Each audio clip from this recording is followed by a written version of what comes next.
Hello everyone. Basically आज हम इस वीडियो में देखेंगे कि यूपीएससी ईपीएफओ का जो एग्ज़ामिनेशन है, ठीक है, उसमें कहीं ना कहीं लोगों को एक मैथमेटिक्स को लेकर के बहुत ज़्यादा प्रॉब्लम आती है, राइट। कि जो मैथमेटिक्स होती है वो कहीं ना कहीं उनसे सॉल्व नहीं हो पाते, फॉर्मूले उनको याद नहीं हो पाते हैं, और काफ़ी सारी जो बेसिक थिंग्स होती हैं कि जो आते हुए क्वेश्चन भी गलत कर देते हैं। और सबसे मेन चीज़ ये होती है कि मैथमेटिक्स लोगों को लगता है बहुत ज़्यादा टफ है, या फिर उनसे वो चीज़ ठीक नहीं हो पाती, या फिर आते हुए क्वेश्चन भी वो गलत कर देते हैं। और सबसे ज़्यादा रिग्रेट ये होता है ना कि जब मैथमेटिक्स की वजह से आपका पेपर रह जाता है, ठीक है, तो बहुत ज़्यादा दुख होता है, रिग्रेट होता है कि मैथ्स मतलब प्रैक्टिस की थी फिर भी नहीं हो पाया, और फिर वहाँ पे एग्ज़ाम में जा गया तो हम रिजल्ट प्रोड्यूस नहीं कर पाए, तो बहुत ज़्यादा दिक्कत होती है, ठीक। तो उसके रिगार्डिंग मैं ये एक वीडियो बना रहा हूँ जहाँ पे हम मैथमेटिक्स के क्वेश्चन डिस्कस करेंगे कुछ, ठीक है। और ऐसे क्वेश्चन ये जो ईपीएफओ के प्रीवियस ईयर क्वेश्चंस आ चुके हैं, ठीक है। तो ये सारे जो क्वेश्चंस यहाँ पे मैं डिस्कस करूँगा वो ईपीएफओ के पीवाईक्यू हैं, और इन सारे क्वेश्चंस को जो मैं डिस्कस करूँगा इसमें मैं कोई भी फॉर्मूला यूज़ नहीं करूँगा, ठीक है।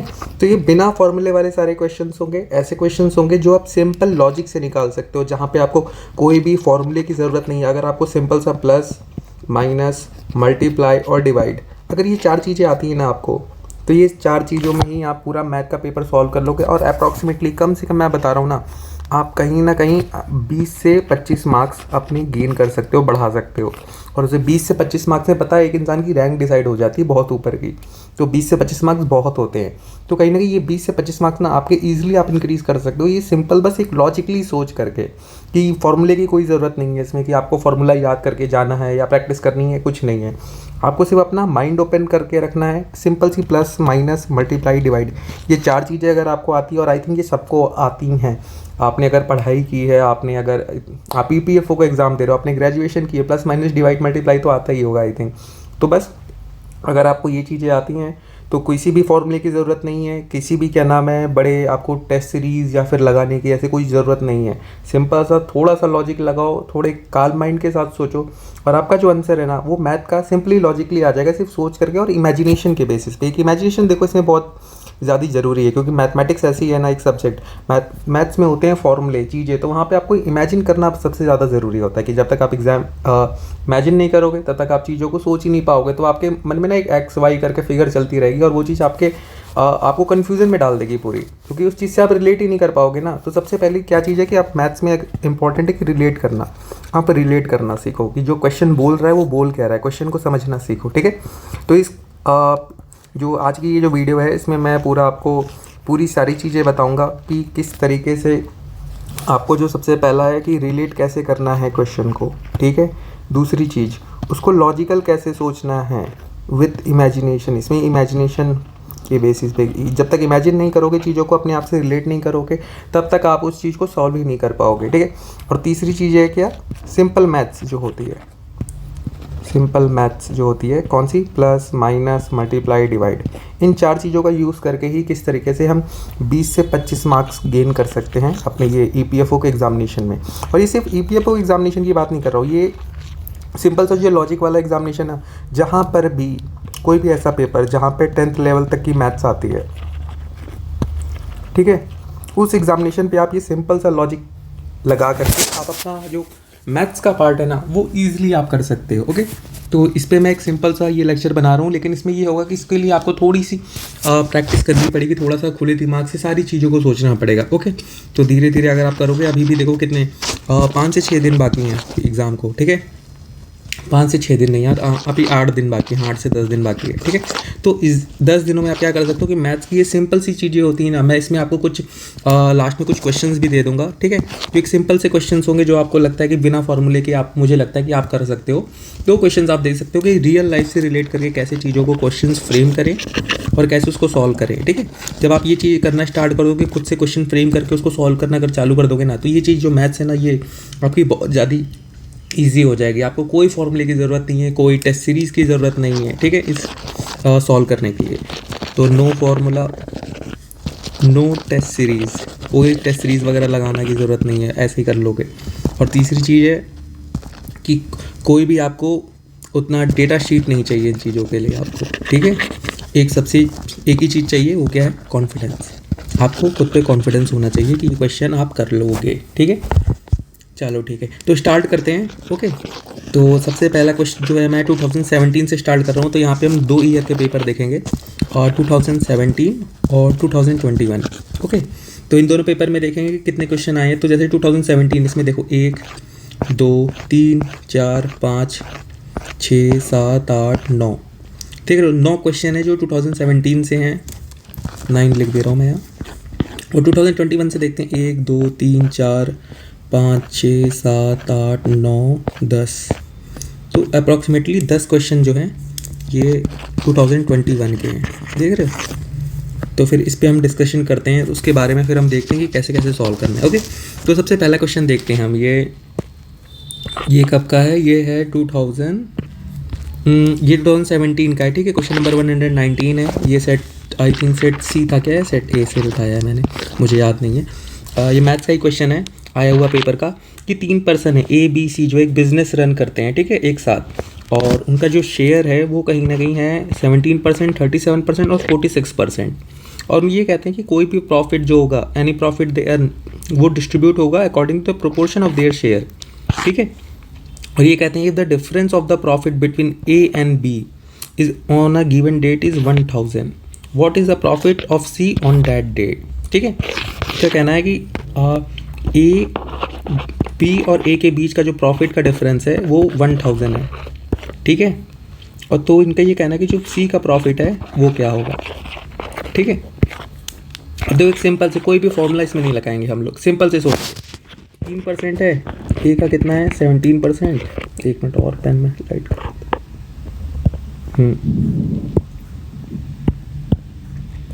ए है, ए का कितना है 17%, बी का है 37% और सी का है 46%, ठीक है। ये हो गए, इन तीनों को प्लस करोगे 100 आ जाएगा, ठीक। और बोला क्या क्या है, if the difference of the profit of B and A on a given date is 1000, ठीक है, कि बी और ए का डिफरेंस जो है वो कितना है 1000 है किसी दिन को, ओके। और बी का परसेंटेज कितना है 37%, ए का परसेंट कितना है 17%, ठीक है। तो कहीं ना कहीं ये जो डिफरेंस आ रहा है ये इन दोनों के परसेंट का भी डिफरेंट होगा ना, कि कहीं ना कहीं। अब देखो ये 1000 जो आ रहा है, अब बी को 37% मिल रहा है, ए को 17% मिल रहा है, तो कहीं ना कहीं ये जो 1000 है वो कहीं ना कहीं दोनों के डिफरेंस के बराबर होगा। तो 37% में से आप 17% माइनस कर दो, 20% आ गया। तो मतलब बी, ये जो 1000 है वो 20% के बराबर है, सिंपल सी बात हो गई। तो 20% के बराबर है ये। तो इसमें आप देख लो 1000 है, ये कितने के बराबर है 20% के बराबर है। इसको बनाना कितना है आपको बनाना है इसको 100%। 100% बोल लो या फिर 46% डायरेक्ट भी आप निकाल सकते हो ऊपर करके, कि सी का आपको निकालना है ना कि कितना 46% है, या फिर इसको 100% पहले बना लो इजी के लिए। ये एक छोटा सा एक होता है कि जितना होता है, जैसे 1000 है, ये है कितने के बराबर, उसको नीचे रखो, और जितना बनाना है उसको ऊपर रख दिया करो। ये सिंपल सा आप याद कर लो कि ये भी मल्टीप्लाई है, कोई फॉर्मूला नहीं है, ये एक सिंपल सा मल्टीप्लिकेशन है कि जितने है 1000 रुपीज़ है, ये कितने परसेंट के बराबर है 20 के। तो 20 को नीचे रख दो, कितने में का बनाना है उसको ऊपर डाल दो, ठीक है। तो ये क्या आ जाएगा, ये हो जाएगा 5, ये आ जाएगा 5000, ठीक है। टोटल 100% जो हो गए। अब 100% 40, सी का कितना है, सी का है 46% ना, तो सी का 46% है, तो ये कितना आ जाएगा 5000 रुपीज़ है, ये 100% के बराबर है, सॉरी ये 100% के बराबर है, बनाना 46 है, 2 0 से 2 0 कट गया। अब आ गया 50 × 46, इसको आप कर लो, ये कितना आ जाएगा, ये आपका अप्रॉक्सीमेटली आ जाएगा, हाँ, तो यहाँ पे आ जाएगा ये 2300 आ जाएगा, ठीक है। 50 × 46 हम करेंगे तो 2300 आ जाएगा। तो ऑप्शन ए जो है ना, इसका आपका देखो आंसर आ गया। इसमें मैंने कोई फॉर्मूला यूज़ नहीं किया है परसेंट का, एक सिंपल सा मल्टीप्लिकेशन यहाँ पे हमने यूज़ किया, यहाँ पे माइनस का रूल किया है, ठीक है। यहाँ पे -1 यूज़ किया, एक मल्टीप्लिकेशन यूज़ किया, इसके अलावा कोई इसमें फॉर्मूला यूज़ नहीं किया है, सिंपल सा बताया है मैंने, ठीक है। डायरेक्टली कैसे निकाल सकते हो, ठीक है। चलो दूसरे क्वेश्चन पे आ जाते हैं। अब देखो ये क्वेश्चन है, ठीक है, कितना सिंपल सा क्वेश्चन है। एक ऑब्जेक्ट है, वो इस शेप में है, ठीक है, मतलब ऐसे गया हो और ये एरो है उसकी यहाँ पे, ठीक। अब ये कह रहा है कि which of the following is the image of the object in the mirror. ये मिरर है सामने, उसमें इस ऑब्जेक्ट की इमेज कैसे आएगी। अब ये मान लो ये एक ऑब्जेक्ट है, ठीक है। यहाँ पे अगर आप यहाँ पे सामने मिरर रखोगे तो सबसे पहले इमेज में आपको क्या शो होगा, ऐसे आएगा। ये मान लो ये ऐसे है, ऐसे है, तो ये आपका ये है, तो सबसे पहले आपका क्या चीज़ आएगा, ये एरो दिखेगा आपको शीशे में, यहाँ पे है तो यहाँ पे एरो सबसे नज़दीक है तो सबसे पहले एरो आएगा। तो एरो आप यहाँ देख लो, इन सब में एरो किस किस में, इसमें है, इसमें है। ये दोनों ऑप्शन आपके डायरेक्ट कैंसिल हो गए। अब ये देख लो, ये जा रहा है ऊपर की साइड ना, तो ये आ जा रहा है ऐसे ऊपर, तो ये भी यहाँ से जाएगा तो ऊपर की साइड जाएगा ना, नीचे की साइड तो ही ना जाएगा ऐसे, क्योंकि ये मिरर है ना। मिरर में आप ये सामने मिरर बना के देखो ना, ये है तो यहाँ पे मिरर में कैसी इमेज देखेगी, ऐसी ऐसी ऐसी, तो ये हो गई आपकी, ये हो गया ऑप्शन ए आंसर आ गया आपका डायरेक्ट। कोई इसमें लॉजिक लगाना पड़ा, कोई उतना करना पड़ा, कुछ नहीं, सिर्फ सामने देख करके ये चीज़ें आप निकाल सकते हो कि कैसे हो रही हैं। ठीक है, फिर आ जाते हैं, ये देखो, ये क्वेश्चन देखो, the price of a bottle of a cold drink is ₹10। ठीक है, थोड़ा अच्छा क्वेश्चन है, इसको थोड़ा ध्यान से समझना है। इसमें भी कोई फॉर्मूला यूज़ नहीं करूँगा मैं, सिंपल सा बताऊँगा कि कैसे आप बिना फॉर्मूले के कर सकते हो। एक कोल्ड ड्रिंक का प्राइस है कितना, ₹10। ठीक है, 1 bottle of a cold drink can also be bought by returning 10 empty bottles. कि मतलब अगर 10 एम्प्टी बॉटल है, उसको अगर हम रिटर्न करते हैं ना, तो एक बॉटल हमें कोल्ड ड्रिंक की मिलती है। ठीक है, एक पर्सन है, उसके पास ₹1000 है और 19 एम्प्टी बॉटल्स है। ठीक है, और ये हमें एज्यूम करना है कि वो पर्सन सारी कोल्ड ड्रिंक पी सकता है, एनी नंबर ऑफ बॉटल। ठीक है, फिर what will be the number of empty bottles he possesses at the end if he buys maximum number of bottles of the all cold drink and consumes all. ठीक है, इस question को समझो पहले। इनका कहना क्या है, एक इंसान है, ठीक है, उसके पास है ₹1000, ठीक है, और साथ में 19 एम्प्टी बॉटल्स है कोल्ड ड्रिंक की, 19 एम्प्टी बॉटल्स है। ठीक है, और ये बोला जा रहा है कि एक 10 एम्प्टी बॉटल देने से आपको एक बोतल कोल्ड ड्रिंक मिल जाती है, और आपके पास ₹1000 भी है। और इनका ये कहना है कि आपको ये बताना है, एक इंसान के पास ₹1000 ये, और ये जो कोल्ड ड्रिंक की बोतल ये खाली है, इनको लौटा करके, जो क्या नाम है पूरा क्या नाम है खाली करके, या वो पी करके वो बॉटल वापस करके वो क्या नाम है और कोल्ड ड्रिंक लेकर उसको भी पी जाएगा। तो उसको ये बताना है कि सारी वो करने के बाद, ये पूरे पैसे खर्च करने के बाद, पूरी बॉटल जितनी उसके पास है उसको रिटर्न करके पी करके, फिर जो नई बॉटल मिलेगी उसको भी वो पी लेगा, उसके बाद भी उसके बाद लास्ट में बॉटल कितनी बचेगी, टोटल बॉटल जो होगी लास्ट में वो कितनी बचेगी उसके पास जो रह जाएगी। ठीक है, सिंपल सा क्वेश्चन है, what will the number of empty bottle he possesses at the end if he buys maximum number of bottles of the cold drink and consumes all. ये मैक्सिमम नंबर ऑफ बॉटल जितनी वो खरीद सकता है वो खरीदेगा और सारी कंज्यूम करेगा। तो ये बताना लास्ट में उसके पास एम्प्टी बॉटल कितनी बचेगी, रिसाइकल वगैरह करने के बाद भी। ठीक है, मतलब वो लौटाने के बाद। तो सबसे पहले हम देख लेते हैं, देखो उसके पास कितनी है, 19 एम्प्टी बॉटल है पहले से उसको, और एक 10 बॉटल देने पे एक बोतल कोल्ड ड्रिंक मिलती है। ठीक है, तो मतलब 19 एम्प्टी बॉटल है, तो हम ये मान लेते हैं कि उसने ₹1000 में से ₹10 निकाल दिए, माइनस कर दिए। ठीक है, और एक कोल्ड ड्रिंक की बोतल ले ली। अब उसके पास कितनी हो गई, 20 एम्प्टी बॉटल हो गई, वो भी उसने पी ली। तो अब उसके पास 20 एम्प्टी बॉटल हो गई, और पैसे कितने बच गए, ₹990। ठीक है, सिंपल सा माइनस किया था, करना था। अब देखो, अब ये 20 एम्प्टी बॉटल है, इससे वो कितनी कोल्ड ड्रिंक ले सकता है, 2। ठीक है, और ये जो 990 बॉटल्स है, इससे वो कितनी बॉटल ले सकता है, 99। ₹10 की एक खरीद लेगा, ₹990 में उसको 99 बोतल कोल्ड ड्रिंक मिल जाएगी। ठीक है, तो अब ये इसके पास कितनी आ गई, 99 बॉटल्स एक्स्ट्रा आ गई, ये भी इसने पी ली। 2 बोतल ये हो गई, 99 बॉटल्स ये हो गई, दोनों मिला दो कितनी हो गई, 101 बॉटल्स हो गई। ठीक है, अब उसके पास जो बची हैं नई बॉटल जो आएंगे, ₹990 में उसने 99 बॉटल्स नहीं खरीदी, 10 रुपये की पहले खरीद ली थी, और ₹20 ये हो गई। ठीक है, तो टोटल कितनी हो गई उसके पास, 101 बॉटल्स बच गई टोटल लास्ट में। अभी से 101 में भी क्या करेगा वो, 100 बॉटल जो है ना वो दे देगा, 100 बॉटल दे देगा। उसके पास कितनी बच जाएगी, 10 कोल्ड ड्रिंक की बोतल उसे मिल जाएगी, और उसके पास एक बोतल बची हुई है। ठीक है, फिर ये 10 अब उसको क्या नाम है 10 बोतल मिल गई कोल्ड ड्रिंक की, फिर ये 10 बोतल फिर से पी जाएगा वो, 10 बोतल पी जाएगा। तो उसके बाद तो ये 10 बोतल जो होगी, ये जो 10 है बॉटल्स, उसको तो 10 खाली बोतल को जब रिप्लेस करेगा तो उसको फिर से एक बोतल मिलेगी कोल्ड ड्रिंक की एट लास्ट में, और फिर ये 1, और ये जो एक बोतल एक्स्ट्रा बची हुई है, तो इन दोनों को मिला दोगे तो 2 आ जाएगा आंसर की, लास्ट में उसके पास 2 बचेगी। ठीक है, एक बार सिंपल से फिर से समझाता हूँ, इसको फिर से देखो कि सिंपल कैसे कर सकते हो बिना कोई वो लगाए। ठीक है, एक इंसान के पास ₹1000 है और साथ में 19 बॉटल है। थोड़ा सा सिंपल जी देख लो, मान लो उसने ₹1000 की बोतल खरीद ली पूरी, ₹10 की एक बोतल होती है, ₹1000 में उसको 100 बोतल मिलेगी। ठीक है, कोल्ड ड्रिंक की, और 19 एम्प्टी बॉटल उसके पास पहले से है, टोटल बॉटल उसके पास हो गई 119। ठीक है, अब 119 में क्या होगा, 119 में उसने कितनी बॉटल खरीदी, वो जाके करेगा तो उसके पास 9 बॉटल रह जाएगी और 11 बोतल कोल्ड ड्रिंक मिल जाएगी। 110 बोतल वो वापस कर देगा उसको, और 9 बोतल उसके पास रह जाएगी। इस 110 बोतल के बदले उसको 11 बोतल कोल्ड ड्रिंक मिल जाएगी, ठीक है।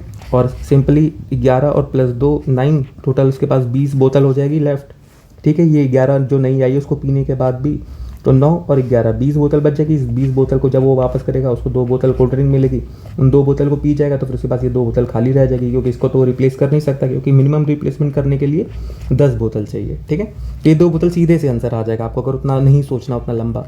ये एक वो ऐड ऑन करके डायरेक्ट भी आप सोच सकते हो कि 1000 में 100 बोतल आ जाएगी, 19 बोतल पहले, 119 बोतल टोटल हो गई। उसके बाद 110 बोतल वो वापस कर देगा, 9 बोतल उसके पास लेफ्ट बच जाएगी, 11 बोतल नहीं मिलेगी कोल्ड ड्रिंक की।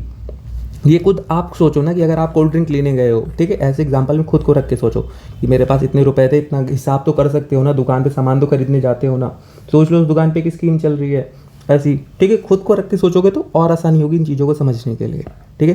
तो इसमें आंसर आपका 2 आ जाएगा। फिर आ जाओ, एक क्वेश्चन ये देखो कि 2 व्हीकल्स हैं ए और बी, वो ट्रैवल कर रहे हैं यूनिफॉर्म स्पीड से 30 kilometre per hour, 60 kilometre per hour की स्पीड से सेम डायरेक्शन में, ठीक है। उन्होंने स्टार्ट किया था सेम टाइम पे और from same place for a distance of 120 kilometre, ठीक है। और ये बताया जाए जो फास्टर व्हीकल है बी, वो रीच करता है डेस्टिनेशन और ट्रैवल बैक कर देता है with in the same speed. वो जो स्पीड जाता है डेस्टिनेशन तक और ट्रैवल बैक भी कर लेता है, ठीक है। तो उन्होंने ये बोला है कि assume the loss of time to change the direction in the negligible, की जो डायरेक्शन चेंज करने में जो टाइम है वो नेग्लिजिबल है। इनको ये बताना है if x is the distance travelled by the slower vehicle A before the 2 vehicle cross each other than x is.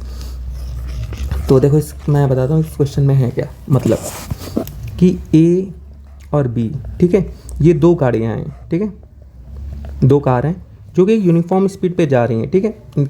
ए की स्पीड क्या है 30 किलोमीटर प्रति घंटे के हिसाब से जा रही है और बी जो है वो 60 किलोमीटर प्रति घंटे के हिसाब से जा रही है, ठीक है। और टोटल एक डिस्टेंस जो है ना पूरी रोड की वो है 120 किलोमीटर, ओके। ये हो गया। अब इनका ये कहना है, अब देखो बी 60 किलोमीटर के हिसाब से जा रही है और ये 30 किलोमीटर के हिसाब से जा रही है। तो ए बी गई जा करके वापस भी आ गई और ए भी जा रही थी। तो बी जब वापस रास्ते में आ रही थी ना तो वो ए को एक जगह पे क्रॉस ओवर करेगी। क्रॉस ओवर करेगी मतलब ए सामने से जा रही होगी और बी आ रही होगी, क्योंकि बी तेज़ जा रही है तो वो जाके वो आ भी रहेगी। तो वो जो एक पॉइंट आएगा ना जहाँ पे ये दोनों एक दूसरे के सामने आएंगी, इंटरसेक्ट करेंगी एक दूसरे को सामने से, ठीक है, एक दूसरे को क्रॉस करेंगी। वो जो पॉइंट है वो पॉइंट हमें बताना है कि वो पॉइंट कितने किलोमीटर पे आएगा जब वो दोनों एक दूसरे को क्रॉस ओवर करेंगे, ठीक है। तो देखो एक सिंपल सी बात करते हैं, ठीक है। बी की स्पीड कितनी है 60 किलोमीटर, 60 किलोमीटर पर आवर, ठीक है। ये हो गया कि बी की कितनी स्पीड है और ए की कितनी है, ए की है 30 किलोमीटर पर आवर, ओके। अब देखो बी की स्पीड इतनी है तो बी को 120 किलोमीटर जाने में कितना 2 घंटा लगेगा, ठीक है। तो 2 घंटे में इसका भी देख लेते हैं, 2 घंटे में ये 120 किलोमीटर कवर कर लेगा। ये कितना कवर कर लेगा, ये कर लेगा 60 किलोमीटर। तो मतलब जब तक यहाँ पे अगर ये 60 है, ये यहाँ तक पहुँचेगा ए 60 किलोमीटर पे और बी पहुँच जाएगा यहाँ 120 किलोमीटर पे, ठीक है। अब दोनों के बीच में डिस्टेंस कितनी बच गई है 60 किलोमीटर की, ठीक है। अब देखते हैं आगे। अब देखो, अब मान लो कि क्या नाम है, मैं आधा निकालता हूँ कि मान लो कि बीच में 60 किलोमीटर का डिस्टेंस रह गया है। तो जब अगर बी का देख लेते हैं कि, ठीक है, बी अब यहाँ आ गया है 120 किलोमीटर पे आ गया है, ठीक है। अब ये वापस आ रहा है और ये यहाँ पे अभी 60 किलोमीटर पे, ठीक है। बी को अगर मान लो हम ये देखते हैं कि आधे घंटे में कितना ट्रैवल कर लेगा वो, बी की आधे घंटे में अगर हम देखें तो 1 किलोमीटर उस 1 घंटे में वो 60 किलोमीटर जाता है, आधे घंटे में कितना आएगा, मतलब वो 30 किलोमीटर आएगा, ठीक है। 1 घंटे में अगर आप 60 किलोमीटर जा रहे हो, ठीक है, और अगर आप क्या नाम है 30 मिनट का अगर आपको टाइम मिला हुआ है तो 30 मिनट में तो फिर आप आधा ट्रैवल करोगे ना उसका, सिंपल सी बात है, सिंपल सा लॉजिक है। तो आधे घंटे में बी कर लेगा 30 किलोमीटर का ट्रैवल, मतलब 120 से वो आ जाएगा यहाँ 90 पे, ठीक है। और आधे घंटे में ए कहाँ पहुँचेगा, ए की स्पीड है 30, तो ए आ जाएगा यहाँ से यहाँ पे कितने पे 75 पे, क्योंकि वो 30 किलोमीटर के हिसाब से जा रहा है तो उसका आधा करोगे कितना आ जाएगा 15। तो 60 पे था, 60 से आधे घंटे में और बढ़ेगा, कितने पे आ गया 75 पे आ गया, 15 किलोमीटर ऐड ऑन होगा ना आधे घंटे में 15। अब यहाँ पे क्या है, ये 90 पे है और ये है 75 पे, दोनों के बीच में फिर 75 का डिस्टेंस आया हुआ है, ठीक है। अब ये देखो, अब यहाँ पे क्या है कि अब फिर से आप देखो इन दोनों के बीच में डिस्टेंस कितना रह गया है 15 का, ठीक है, कि 15 किलोमीटर का डिस्टेंस रह गया। अब 15 किलोमीटर देख लो कि कौन कितने टाइम में कवर कर सकता है। अब जैसे बी है, ठीक है, बी को बी क्या नाम है 60 किलोमीटर के हिसाब से जा रहा है क्या नाम प्रति घंटे, तो उसको 15 किलोमीटर की क्या नाम है जर्नी करने में कितना किलो लगेगा, मतलब 1/4 है ना, तो 1/4 टाइम निकाल लो, मतलब 15 मिनट लगेंगे कहीं ना कहीं 15 मिनट। 15 मिनट में क्या नाम है नहीं नहीं नहीं, तो हमें यहाँ पे क्या होगा ना, ये 15 किलोमीटर है, ठीक है। अब 15 किलोमीटर हमें ये देखना है कि वो दोनों लोग कितने, ये ए कितना आगे जाए और बी कितना आगे जाए, ठीक है। और हमें ये पता है कि बी की स्पीड जो है ना वो ए की दुगनी है, ये थोड़ा ध्यान से सोचना कि बी जो है ना वो ए की डुअल स्पीड से आ रहा है और ए जो है वो सिंपल स्पीड से जा रहा है, ठीक है। तो यहाँ पे आप देख लो ये 15 है, तो टोटल अगर ए 5 किलोमीटर चलेगा तो बी जो है उसका डबल चलेगा 10 किलोमीटर, क्योंकि स्पीड दुगनी स्पीड से जा रहा है ना ये सोचो आप, थोड़ा नॉर्मल दिमाग से सोचो तो समझ में आ जाएगा कि ये 10 अगर ये 5 कवर करेगा ये तो ये 10 कवर कर लेगा उतनी स्पीड, क्योंकि इसकी स्पीड दुगनी है ना, समझ रहे हो। नहीं समझ में आएगा मुझे, रुको फिर से मैं बताता हूँ तुम लोगों को। वैसे इसका आंसर आ जाएगा कि ये आ जाएगा 80 आ जाएगा, 75 + 5 80 आ जाएगा वहाँ पे, और ये 90 और यहाँ से 10 किलोमीटर और यहाँ इस साइड आ जाएगा पीछे, तो 80 पे आ जाएगा वो, ठीक है। 80 आंसर आ जाएगा डायरेक्ट। मैं थोड़ा और लॉजिकली थोड़ा और अच्छे से समझा देता हूँ। कोई 2 गाड़ी थी ए और बी, वो गए पूरी डिस्टेंस उन्होंने कवर की, और ए की डिस्टेंस, ए की जो स्पीड अगर x है, बी की स्पीड 2x है, ठीक है, डबल की स्पीड पे चल रहा है। ये 30 किलोमीटर प्रति घंटे की रफ्तार से जा रहा है, 60 किलोमीटर प्रति घंटे की रफ्तार से जा रहा है। स्पीड डिस्टेंस पूरी दी गई है, 120 किलोमीटर की स्पीड दी गई हो, 120 किलोमीटर टोटल मतलब लेंथ है रोड की। बी 2 घंटे में कितना कवर कर लेगा, बी 2 घंटे में पूरा एक डिस्टेंस कवर कर लेगा 120 किलोमीटर, 60 × 2। ए कहाँ तक पहुँचेगा, ए यहाँ तक पहुँचेगा 30 × 2 60 किलोमीटर ही कवर कर पाएगा, हाफ स्पीड उसकी कवर कर पाएगा। अब इतना बीच में कवर कितना करना रह गया है, 60 किलोमीटर, ठीक है। अब 60 किलोमीटर में आप ये देख लो कि इसको कैसे डिवाइड करें कि मतलब दो, मतलब कि जो बी हो, बी को 2/3 मिले और इसको 1/3 मिले, क्योंकि ये इसकी स्पीड आधी है ना इससे, ये देखो। तो इसको अगर आप ऐसे सिंपली भी डिवाइड कर दोगे कि 20, ये अगर आगे चलेगा इसका दुगना ये इधर आएगा 40, समझ रहे हो, तो ये हो गया आपका। या फिर इसको आप एक और तरीके से आप कैसे निकाल सकते हो कि 120 है और 120 और ऐड ऑन कर लो आप, ठीक है, दुगना कि जाना और आना, ठीक है। टोटल 120 240 हो गया। इसको आप 3 से डिवाइड कर दो सिंपल से। एक्स स्पीड क्या नाम है, ए की है, बी की 2x है, तो 3 से डिवाइड कर दो, 3x से, 3 से तो मतलब कितना आ गया 80 किलोमीटर आ जाएगा डायरेक्ट आंसर। कि x जब 80 चलेगा, x जब तक 80 किलोमीटर कवर करेगा, और जो b होगा तो कितना कवर कर लेगा 2x मतलब 160 किलोमीटर, ठीक है। यहाँ से जाके और 40 किलोमीटर पीछे आके और यहाँ पे फिर वो एक दूसरे को क्रॉस चेक कर लेंगे, ठीक है, 80 किलोमीटर पे। अब देखो इसमें कोई फॉर्मूला वगैरह मैंने ऐसे खास यूज़ नहीं किया है, मैंने इसमें सिंपल से थोड़ी सी लॉजिक से आपको बताया है कि किस तरीके से आप सिंपली इसको निकाल सकते हो बिना मतलब उतना मेजर फॉर्मूला वगैरह कोई यूज़ करे, ठीक है। तो समझ में आ गया, ठीक है। नहीं समझ में आया तो फिर से वीडियो है उसको 5 मिनट पीछे करो और फिर से देखो, तो आपको अच्छे से समझ में आ जाएगा, ठीक है। अब देखो ये क्वेश्चन पे आ जाते हैं, बहुत ईजी क्वेश्चन है। एक सिटी है, ठीक है, उसमें 80% पॉपुलेशन चावल खाती है, राइस खाती है, और जो 90% राइस खाने वाले लोग हैं ना वो नॉन वेजिटेरियन है। तो ये पूछा गया है कि what % of the population are vegetarian rice eater, ठीक है। अब देखो बहुत सिंपल सा क्वेश्चन पढ़ के ही आंसर आ गया मुझे, ठीक है। अब देखो मान लो एक सिटी है, उसमें 100 लोग हैं। कभी भी परसेंटेज का क्वेश्चन आए सबसे पहले 100 मान लो, सबसे एग्जैक्ट फिगर बहुत अच्छा होता है, 100 मान के क्वेश्चन किया करो। कि एक सिटी है वहाँ पे 80% पॉपुलेशन राइस खाती है। एक सिटी में 100 लोग हैं तो मैंने मान लिया कि 80% लोग मतलब 80 लोग क्या खाते हैं, राइस खाएंगे। 80% 100 का 80 होगा ना, 80 हो जाएगा 80%, तो 80% लोग मतलब 80 लोग राइस खाते हैं। और ये कहना है कि और उस राइस खाने वाले में से भी इस जो 80 लोग खाते हैं इसके 90% जो लोग हैं ना वो क्या हैं, वो नॉन वेजिटेरियन है, नॉन वेज ही हैं, ठीक है। और जो बाकी के 10% रह जाएंगे वो क्या हैं, वो वेज हैं।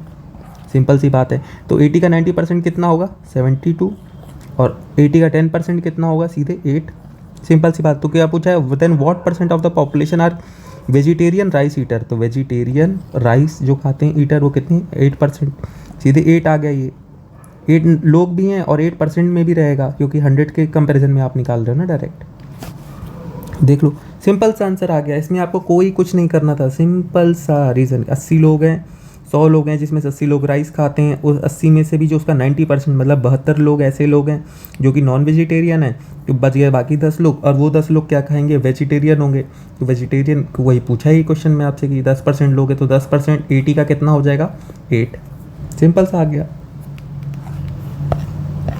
अगले क्वेश्चन पे आ जाता है। अब ये क्वेश्चन पढ़ो, which of the following diagram is most appropriate to the statement tea producing places are either in Assam और इन बंगाल। या तो वो असम में है या तो वो बंगाल में है, ठीक है। अब हम ये मान लेते हैं कि टी प्रोड्यूसिंग प्लेस, ये टी प्रोड्यूसिंग मान लो कि एक बॉक्स है, ठीक है, टी प्रोड्यूसिंग है। अब ये बोला गया आर आइदर इन असम, या तो वो असम में होगा, ठीक है, आइदर इन असम और इन बंगाल, या तो वो बंगाल में होगा, ठीक है। अब ये क्या बोला, अब फिगर देखो तुम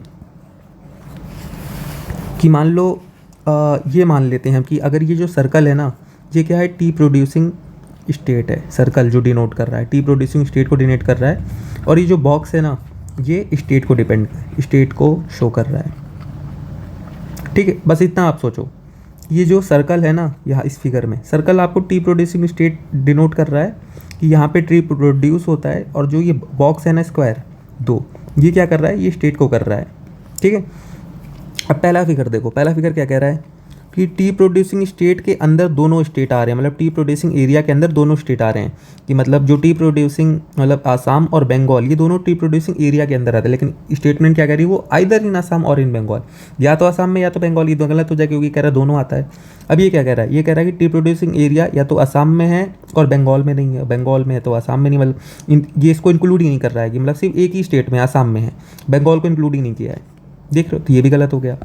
ये क्या कह रहा है कि एक या तो असम में है थोड़ा और या तो बंगाल में, ये ठीक तो है, लेकिन बीच का जो एरिया है ना इसने कर दिया कि थर्ड पार्टी में भी आ गया है ना, ये रीज़न कि जो कहीं पे नहीं आ रहा है। तो उसने क्या बोला है, आइदर इन असम, या तो असम में होगा या तो बंगाल में होगा। इसमें तीसरा एरिया भी आ गया ना, ये बीच वाला, ये बीच वाला कहाँ से आ गया, तो इसलिए ये भी नहीं होगा। अब ये वाला देखो, ये हो गया आसाम, ये हो गया बंगाल, ये हो गया टी प्रोड्यूसिंग एरिया, या तो आसाम में है या तो बंगाल में है, ठीक है। देखो एक सिंपल सा आपके सामने आ गया, तो कुछ नहीं करना था। और इसमें देखो फिगर कैसे पता चलेगी किसको हम बॉक्स मानेंगे और किसको सर्कल मानेंगे। तो जो चीज़ 2 दी गई है उसको हम वो मान लेंगे, और जो चीज़ 1 दी गई है उसको 1 वाली चीज़ मान लेंगे। इसमें एक चीज़ क्या दी गई है, टी प्रोड्यूसिंग प्लेसेस, ये एक चीज़ है, और असम और बंगाल ये 2 चीज़ें हैं। तो बॉक्स 2 चीज़ें हैं तो बॉक्स को 2 मान लिया। टी प्रोड्यूसिंग स्टेट एक क्राइटेरिया था तो इसको हमने सर्कल मान लिया, जो दोनों में कॉमन है, जो दोनों के लिए जो कॉमन होगा वो ऐसे हो जाएगा। समझ गए, नॉर्मल सा क्वेश्चन था, इसमें कोई स्टेटमेंट कोई फॉर्मूला नहीं लगाना है, सिर्फ सिंपल से आँख खुली करके सोचना है ढंग से, थोड़ा काल्म माइंड से हो जाएगा ये।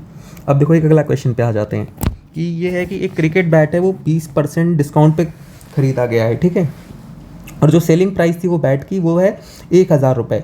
तो ओरिजिनल प्राइस क्या होगी बैट की, ठीक है।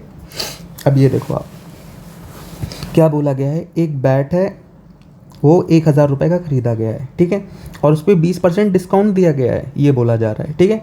और जो सेलिंग प्राइस है मतलब ये जिस पे ख़रीदा गया है वो 1000 रुपये है, तो आपको ये बताना ओरिजिनल प्राइस क्या आती, 20% डिस्काउंट के बाद मिला है ये, तो ये 1000 रुपये है, ये कहीं ना कहीं 80% के बराबर है, कि 20% डिस्काउंट मिला हुआ है तो ये कहीं ना कहीं 80% के बराबर होगी ना।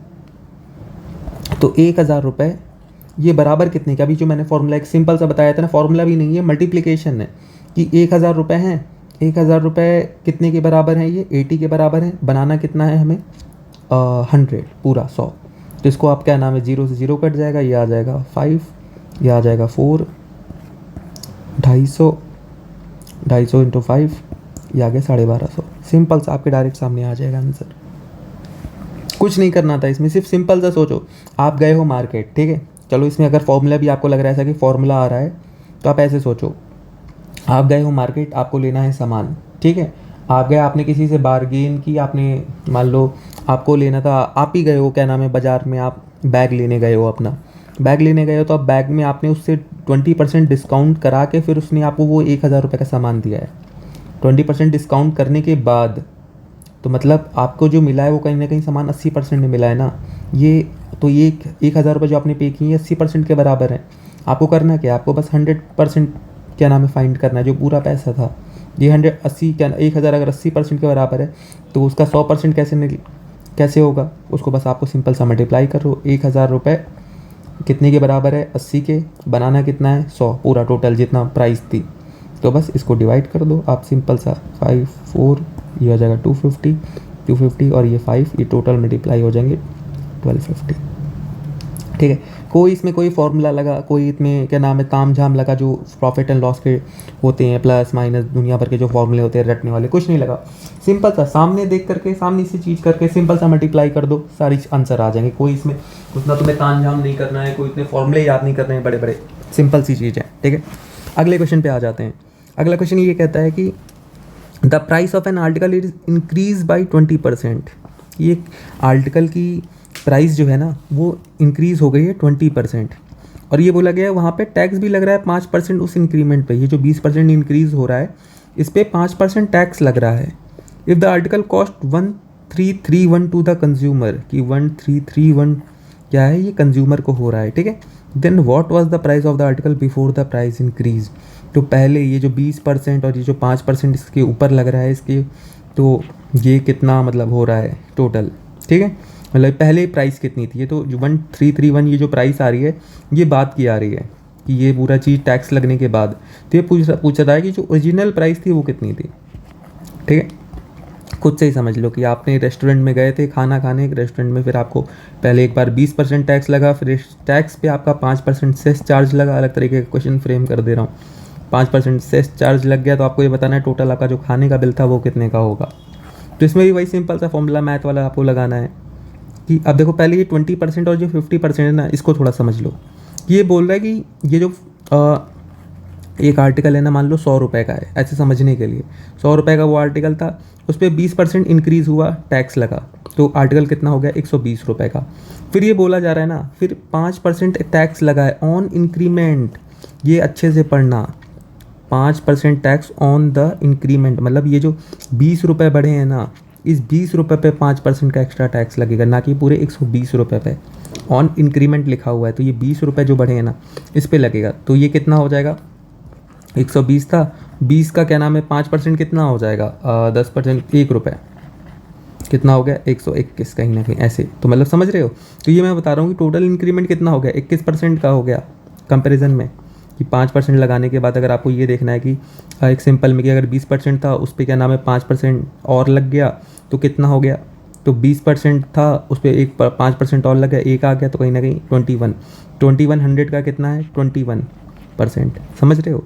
तो कहीं ना कहीं जो टोटल इंक्रीज़ हुई है प्राइस की वो कितनी हुई है 21% हुई है। ठीक है, ये हमने यहाँ से निकाल लिया कि 21% टोटल इंक्रीज़ हुई है प्राइस की, 20% पहले और फिर 5% जो एडिशनल इसके ऊपर लगा था, समझ गए। तभी 20% इंक्रीज़ हुई। अब सीधा फॉर्मूला वही, अपना फॉर्मूला क्या हमारा जो मल्टीप्लिकेशन है कि 1331 ये कितने के बराबर है, 121% के बराबर है, क्योंकि इसमें वो वाली चीज़ 100 वाली हमारी ओरिजिनल प्राइस जो थी हमारी वो, और साथ में जो टैक्स इंक्लूड हुए हैं 21% वाले, ये भी दोनों इंक्लूडेड हैं। तो टोटल कितने के बराबर है, ये 121 के बराबर है। बनाना कितना है, नॉर्मल प्राइस बनानी है 100 वाली। ठीक है, तो इसमें करना क्या है, इसको बस आप डिवाइड कर दो, डिवाइड कर दोगे तो आपका यहाँ पे आंसर, तो आप इसको करोगे तो ये जाएगा 1, फिर आ जाएगा 1, तो क्या आ जाएगा 1100। देख रहे हो, तो सिंपल आपकी मल्टीप्लाई करके देख रहे हो, इसमें कुछ था, आपको कुछ नहीं करना था, सिंपल सा कि 100 रुपये की चीज़ थी उस पर 20% इंक्रीज़ हुआ, फिर उस 20% पे 5% एक्स्ट्रा टैक्स लगा। तो आपने सिर्फ 100 को ओरिजिनल प्राइस मान ली कि ओरिजिनल प्राइस 100 था, 20 रुपये उस पर एक्स्ट्रा 20% एक्स्ट्रा लगा, तो मतलब 20 रुपये बढ़े पहले, फिर इस 20 रुपये पे 5% और बढ़ा, तो मतलब 5% मतलब 1 रुपये और बढ़ गया, टोटल 21 रुपये इंक्रीज़ हो गई प्राइस, तो मतलब कहीं ना कहीं 21% टोटल इंक्रीज़ हो रहा है हमारा। ठीक है, तो 1331 जो है टोटल प्राइस है, इसमें मतलब ये टोटल 121 के बराबर है, परसेंट के बराबर है। ठीक है, और हमें बनाना है किसका, ओरिजिनल 100% बनाना है। यहाँ पे काट दो इसको 11 से, और ये आपका आ जाएगा इंटू 100, ये आपके आ गया 1100। कोई इसमें लंबा चौड़ा फार्मूला नहीं लगाया मैंने, कोई फालतू तामझाम नहीं किया, सिंपल सी चीज़ में आपका आंसर आ गया। अगले पे आ जाते हैं। 2 vehicles which are 100 km apart are running toward each other in a straight line. In how much time they will meet each other provided they follow a uniform speed of 45 km per hour and 80 km per hour respectively. ठीक है, ये भी question वही वैसे ही है ये है, मान लो एक पॉइंट है, यहाँ से ए है, यहाँ पे एक पॉइंट है बी, यहाँ से एक कार आ रही है, यहाँ से एक कार आ रही है। टोटल डिस्टेंस ये दिया गया है कि 100 किलोमीटर, एक कार ये एक दूसरे के 100 किलोमीटर दूर हैं, ठीक है। और एक क्या नाम है, दोनों आ रही हैं कि एक आ रही है 45 किलोमीटर के रफ्तार से, 45 किलोमीटर पर आवर, और एक आ रही है 80 किलोमीटर पर आवर की रफ्तार से, ठीक है। तो ये बताना है कि वो कितनी देर में कोलाइड करेंगे, ठीक है। इसको सिंपल से देखते हैं। आप जैसे मान लो हम ये देखते हैं कि वो 60 मिनट बाद, मतलब 1 घंटे के बाद कोलाइड करेंगे। लेट एग्जाम्पल कि 1 घंटे के बाद करेंगे, वो मैं सोच लेता हूँ। ऑप्शन के हिसाब से जाते हैं ना इसमें। चलो 60 मिनट्स हैं, 60 मिनट मतलब 1 घंटा। तो 1 घंटे में कितना ट्रैवल हो करेगा, ये कर लेगा 80 किलोमीटर, ये कर लेगा 45 किलोमीटर। तो ये कहीं ना कहीं यहाँ 45 पे आ जाएगा, ये आ जाएगा 80, मतलब 45 यहाँ, और ये यहाँ पे आ जाएगा 80। तो ये तो नहीं होगा क्योंकि आगे निकल जा रहे हैं, तो मतलब 60 मिनट तो आंसर नहीं होगा। हमें ऐसा लेना है जहाँ पे दोनों लोग बराबर डिस्टेंस पे आए हों, ठीक है। अब और पहले आ जाते हैं हम, थोड़ा 45 मिनट्स का ले लेते हैं। 45 मिनट्स मतलब कितना आ जाएगा ये, एक तरीके से 3/4 है ना, हाँ। तो 3/4 इनका 45 का और 3/4 इसका, मतलब ये 60 किलोमीटर चल के आएगा। और 40 है तो ये कितना, कितना किलोमीटर ट्रैवल कर लेगा, ये ट्रैवल कर लेगा 3/4 मतलब 30, अरे 45 नहीं, 45 किलोमीटर प्रति घंटे के हिसाब से है ना, तो 40 एक बया 1.25 ना, 12.5 ऐसे। तो ये आ जाएगा, इनको 3 करना है ना,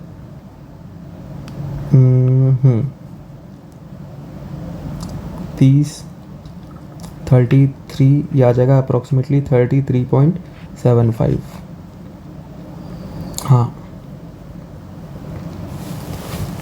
5 से करेंगे तो 1.25, 3.75, हाँ ठीक है, ठीक है। तो ये टोटल आ जाएगा 33.75। अगर हम 33 में देखें तो 33.75 ये पे आ रहा है, ये 60 किलोमीटर आ रहा है, तब भी कहीं ना कहीं डिस्टेंस रह जा रही है बीच में। कितनी आप देखोगे तो मतलब 6.25 की डिस्टेंस रह जा रही है।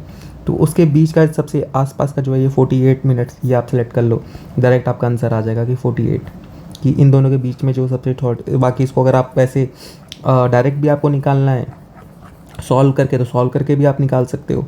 वैसे अगर ये कर लोगे थोड़ा, जैसे थोड़ा कन्फ्यूजिंग इसमें आपके होगा, आपको उतनी अच्छे से समझ नहीं आ रहा होगा क्योंकि आपने इस चीज़ की प्रैक्टिस नहीं की है ना। इसमें थोड़ा प्रैक्टिस करना पड़ेगा, इमेजिन करना पड़ेगा। इसमें मत देखो, अपने मन में सोचो कि 100 किलोमीटर की एक रोड है, ठीक है, 2 गाड़ियाँ हैं, एक यहाँ पे है, एक यहाँ पे है।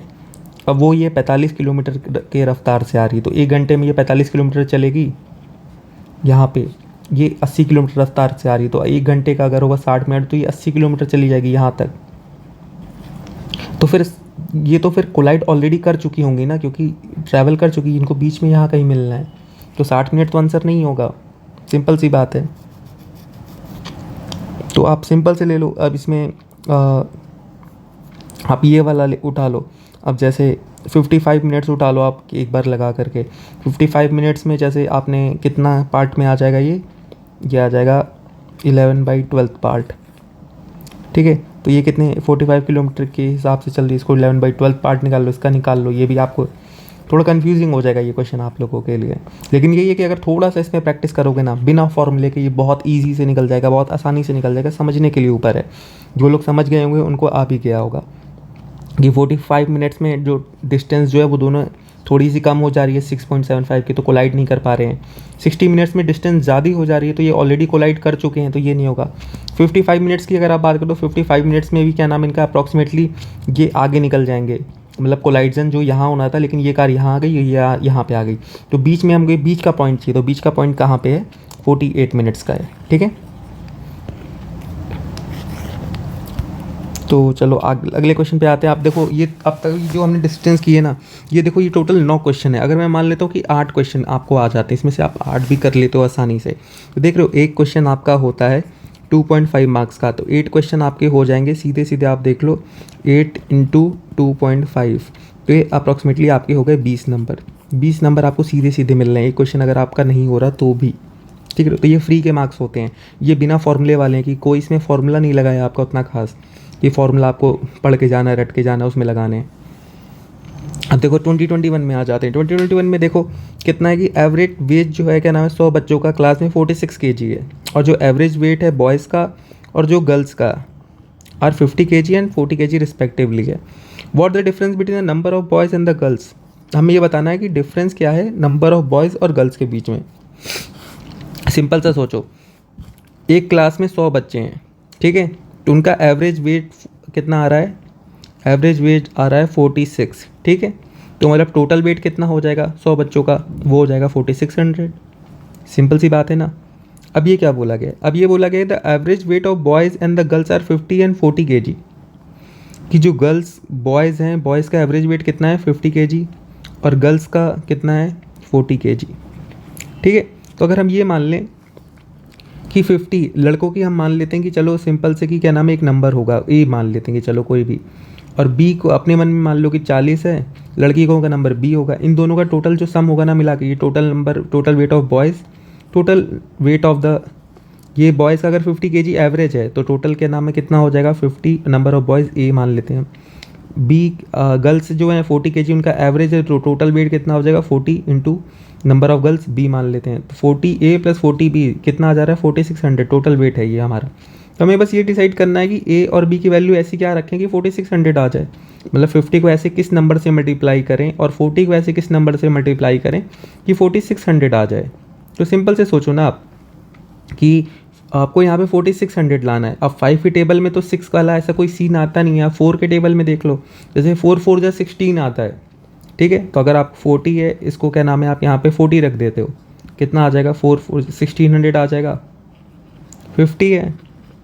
अब इसको फिर आपका अगर ये आ जा रहा है तो आप ये देख लो 1600 ही आ गया, इसमें से माइनस कर दो, कितना आ जाएगा ये आपका, इंटू 30 रख दो, ये कितना आ गया 60 रख दो, सॉरी, क्योंकि टोटल बच्चे कितने 100 बच्चे हैं ना क्लास में, 40 अगर गर्ल्स हो गई तो 60 बॉयज़ हो जाएंगे, ऐसे निकाल सकते हो 60, तो ये आपका आ गया 3000, ठीक है, 3000 प्लस 1600 4600 टोटल आ रहा है, तो डिफरेंस निकाल दो, 60 माइनस 40 20 आ गया, 20 बच्चों डिफरेंस है 20 का आंसर आ गया आपका डायरेक्ट। या फिर इसको अगर आपको ऐसे नहीं आ रहा है तो ऐसे भी आप कर सकते हो, टोटल क्लास में बच्चे कितने हैं 100, अब आपको ये पता लग गया कि 50 हैं जो क्या नाम है 50A प्लस 40B, ये टोटल मिला के आपका 4600 हो रहा है टोटल वेट जो है, तो 50A है तो आपको टोटल बच्चे कितने 100, तो आपको एक ऐसा कॉम्बिनेशन बनाना है कि 4600 उसका टोटल आ जाए। अब ऐसे मल्टीप्लाई करके देख लो, पहले एवरेज देखा करो ना कि एकदम जो राउंड ऑफ फिगर हो ना उसको लो, जैसे अब मैंने यहाँ पे मान लो 50 इंटू मैंने 70 और 30 मान लिया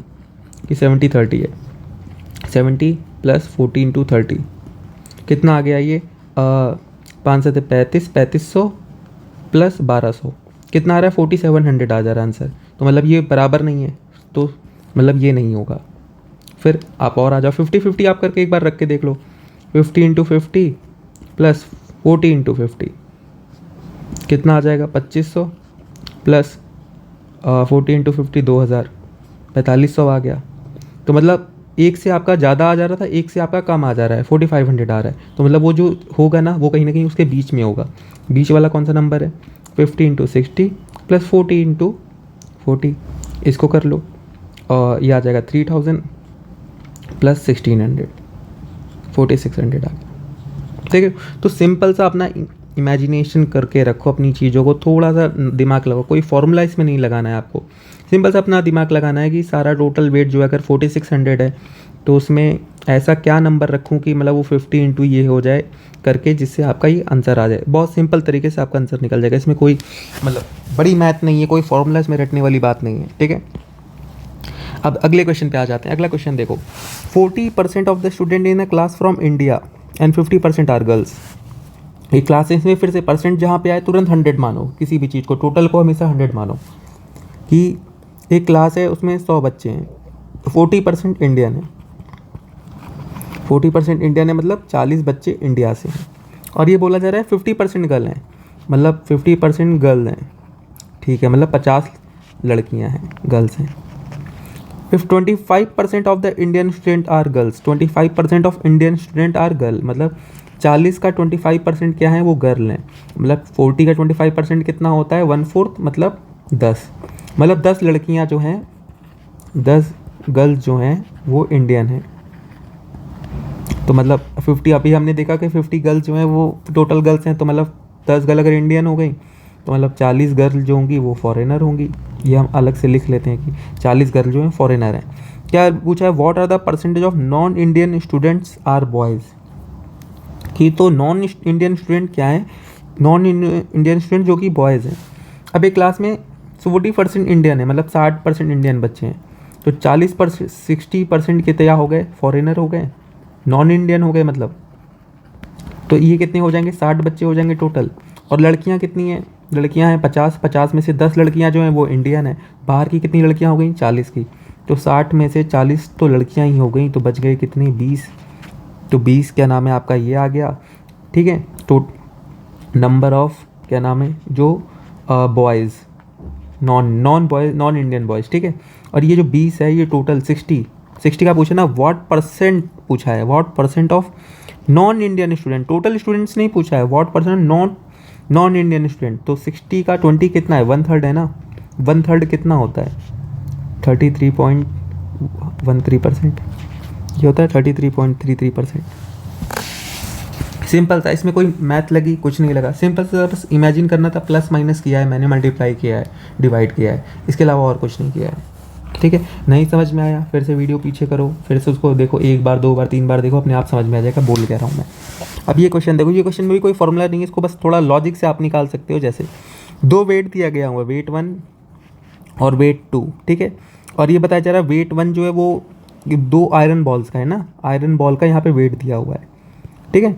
और ये बोला गया है कि वेट 1 जो है वो क्या है, वो जिस बॉल का है ना उसका रेडियस है 1/2 मीटर, और जो दूसरी बॉल है वेट 2 उसका रेडियस है 1/3 मीटर। अगर मैं जैसे 100 मीटर है तो इसका क्या हो जाएगा, ये हो जाएगा 50 सेंटीमीटर का इसका रेडियस है, इसका 1/3 है तो इसका मतलब 33.33 सेंटीमीटर हो जाएगा इसका, ठीक है। इतना तो नॉर्मली कॉमन सेंस से हम इंसान समझ सकता है कि 50 सेंटीमीटर वेट 1 जो है, और जो बॉल है उसका जो जिसका वेट 1 है उसका जो रेडियस है वो 50 सेंटीमीटर है, मतलब वो बड़ी बॉल है, ठीक है। और वेट 2 जिसका है वो 1/3 मीटर बोला गया है, मतलब 33.33 सेंटीमीटर का उसका रेडियस है, मतलब वो थोड़ी छोटी हो गया एज कंपेरिजन टू वेट 1 वाली बॉल से, ठीक है। Then which of the following equal to, ये पूछा है कि वेट 1 रेशियो वेट 2, इसके इक्वल क्या दिया गया है। तो जो वेट 1 वाली बॉल है वो बड़ी बॉल है ना, उसका 50 सेंटीमीटर का रेडियस है, एक जिसका रेडियस बड़ा होगा वो बॉल भी तो बड़ी होगी, और दूसरी वाली बॉल छोटी, ये हमें पता है। तो इसका मतलब वेट जो वेट 1 है बॉल का वो कहीं ना कहीं बड़ा होगा, नॉर्मल सी जाहिर सी बात, जो बॉल बड़ी है, दोनों आयरन बॉल है, ठीक है, तो जो बॉल बड़ी है जिसका रेडियस ज़्यादा है वो कहीं ना कहीं उसका वेट ज़्यादा होगा ना। तो सिंपल से देख लो, मतलब वेट 1 जो होगा वो वेट 2 से बड़ा होगा।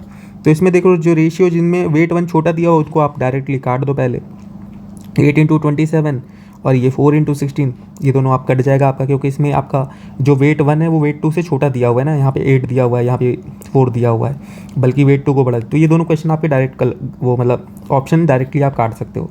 फिर आप आ जाओ, फिर रेशियो निकालना है। अब दिया हुआ है क्या है कि अब यहाँ पे आप देखो, यहाँ 50 सेंटीमीटर दिया हुआ है और यहाँ पे आपका कितना है 33 सेंटीमीटर, तो रेडियस कहीं ना कहीं कितना ज़्यादा बड़ा है, ज़्यादा से ज़्यादा ये आपका ये 17.3 का डिफरेंस आ रहा है ना, कि मतलब सेंटीमीटर में, तो 17.3 का डिफरेंस उतना ज़्यादा नहीं है। अगर इसको परसेंटेज में आप देखोगे ना करके, तो कहीं ना कहीं ये आपका जो रेशियो आएगा वो मतलब ज़्यादा नहीं आएगा। अब देखो इसमें आप रेशियो देख लो, यहाँ पे जैसे ऑप्शन के हिसाब से इसमें आप जाएंगे, देखिए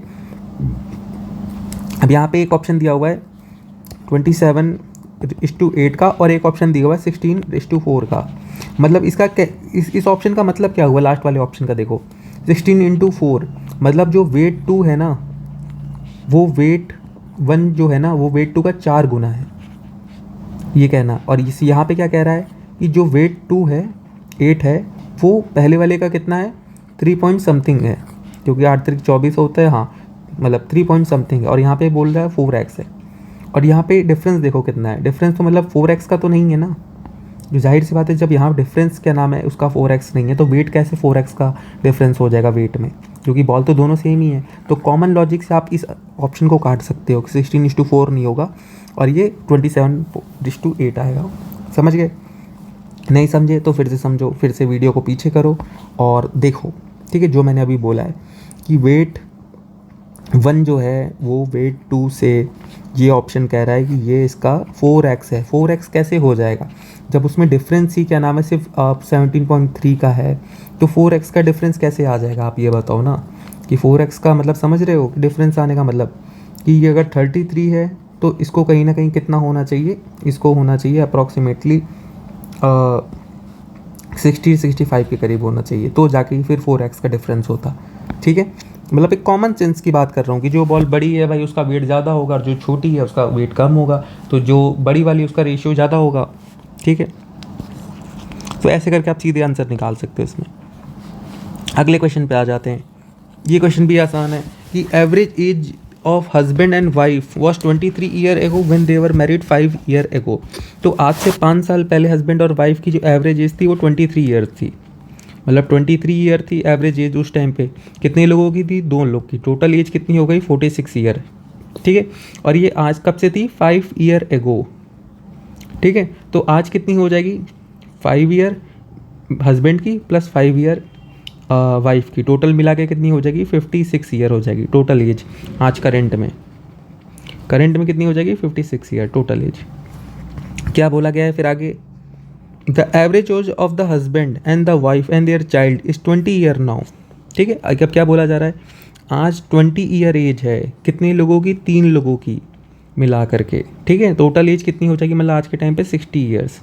how old is the child now? Child की एज पूछ रहा है कि आज तीनों लोगों की एज मिला के 60 है, और हमने अभी ये देखा कि करंट में जो हस्बैंड और वाइफ की जो एज है दोनों को मिला के वो कितनी आ रही है? 56। तो ये पूछ रहा है चाइल्ड की एज कितनी है, तो टोटल तीनों लोग की एज मिला करके 60 हो रही है। उसमें से हम वाइफ और हस्बैंड की माइनस कर देंगे, 56 आ जाएगा 4 ईयर।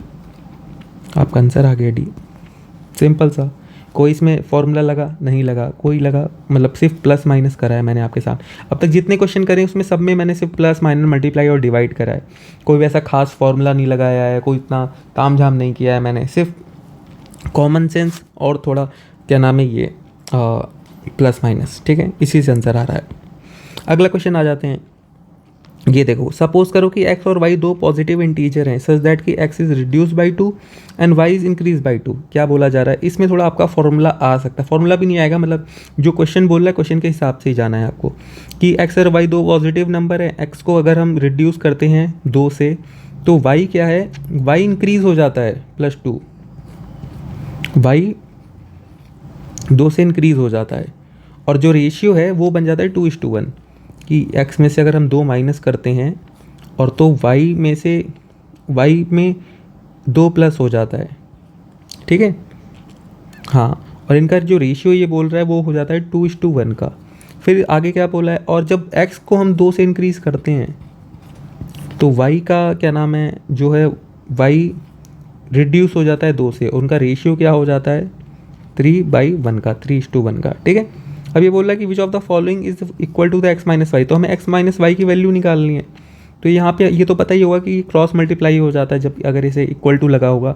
ये अगर क्या नाम है बचपन में मल्टीप्लिकेशन सीखा है तो यहाँ पे आपको पता होगा कि ये ऐसे हो जाता है, मल्टीप्लाई हो जाता है, तो मल्टीप्लाई हो जाएगा, ये हो जाएगा x minus 2 is equal to 2y plus 4। तो ये क्या आ जाएगा? x minus 2y minus 6 is equal to 0। ठीक है, ये आ गया। यहाँ पे क्या आ जाएगा? x plus 2 is equal to 3y minus 6। तो इसको अगर हम चेंज करेंगे यहाँ पे लिख दे रहे हैं, क्या आ जाएगा? x minus 3y plus 8 is equal to 0। ये आ गया चेंज करके। ठीक है, अब इसको देख लो आप, इसको क्या करना है? इसको बस आपको सॉल्व करना है कि यहाँ पे आप जैसे, तो आप इसको माइनस कर दो x माइनस एक्स 0 आ जाएगा, और माइनस 2y माइनस माइनस यहाँ पे प्लस हो जाएगा इसको लेकर के, तो क्या आ जाएगा? ये आ जाएगा y आ जाएगा, जैसे ये है माइनस 2y, इसको हम क्या कर रहे हैं? माइनस 3y, तो minus 2y minus minus plus हो जाता है, ये प्लस 3y हो जाता है। इसको थोड़ा चेंज करके कैसे लिख सकते हैं? 3y माइनस 2y लिख सकते हैं, ये प्लस आगे आ जाएगा सिंपल में। तो क्या हो जाएगा? 3y माइनस 2 माइनस वाई कर दो, y आ जाएगा आंसर। क्या हो जाएगा?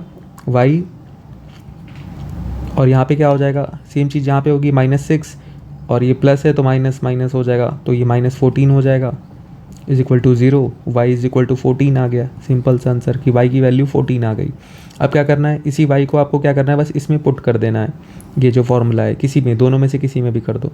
तो जैसे ये फॉर्मूला है कि x minus 2y minus 6 is equal to 0। तो इसमें हमने x की वैल्यू 14 रख दी, 14 अरे y की वैल्यू 14 रख दी हमने, x minus y into 14 minus 6 is equal to 0। तो यहाँ पे क्या हो जाएगा, x minus 28 minus 6 is equal to 0, x is equal to minus x minus 34 is equal to 0, x is equal to 34। और डिफरेंस पूछा है x और y का, तो x की वैल्यू आ रही है 34, y की वैल्यू आ रही है 14, तो x minus y is equal to 34 minus 14 तो इज इक्वल टू 20। तो सिंपल आंसर आ गया आपका 20। देख रहे हो, इसमें यहाँ पे कोई फॉर्मूला अलग से नहीं लगाना था, सिंपल सा मल्टीप्लिकेशन था कि उन दोनों को मान के आपको मल्टीप्लाई, ये बस ये देखना चाह रहा था कि आप क्वेश्चन समझ पा रहे हो कि नहीं, इसमें कुछ करना नहीं था। इसको मिटा दिया मैंने, यहाँ पे लिख दे रहा हूँ इज इक्वल टू 20, ठीक है। तो ये हो गया। तो इसको आप फिर से देखना, वीडियो को फिर से बैकवर्ड करना, फिर से सुनना, इसमें कोई फॉर्मूला नहीं लगा है, इसमें नॉर्मल जो कि एप्लीकेशन है वही मैंने की है परसेंटेज की, ठीक है, प्रोपोर्शन की। अगले क्वेश्चन पे आ जाते हैं। How many time at 3 digit appear between 1 and 100 such that the number 3 is not divisible by 3। पूछ रहा है कि कितनी बार 3 अपीयर होता है 1 और 100 के बीच में, कि जो 3 अपीयर हो रहा है ना वो 3 से डिविजिबल ना हो। तो देख लेते कहाँ कहाँ पे अपीयर होता है। 1 2 3, 3 पे होता है वो डिविजिबल होता है, हाँ है। फिर कहाँ पे होगा, 13 पे, 13 डिविजिबल है, नहीं है 3 से। फिर आ जाओ 23, 23 डिविजिबल है, नहीं है। फिर कहाँ पे आएगा, फिर 30 पे आएगा, 30 डिविजिबल है, हाँ है, तो उसको हम काउंट नहीं करेंगे। 31 नहीं है, काउंट कर लो। 32 नहीं है, काउंट कर। 33 हाँ डिविजिबल है, उसको काउंट नहीं करेंगे। 34 में आ रहा है, हाँ। 35 में, हाँ। 36 डिविजिबल है, हाँ है, नहीं करेंगे काउंट। 37 आ जाओ, 38 आ जाओ, 39 है, हाँ है, आता है 3 उसमें, लेकिन वो क्या नाम है, नहीं हो रहा है, क्यों, क्योंकि वो डिविजिबल है 3 से। 13 जा 3, 13 जा क्या नाम है, वो आ जाता है 39, तो वो नहीं काउंट करेंगे। फिर आ जाओ कहाँ पे, 43, फिर 53, फिर 63 होता है, लेकिन वो 3 से डिविजिबल है, नहीं करेंगे काउंट।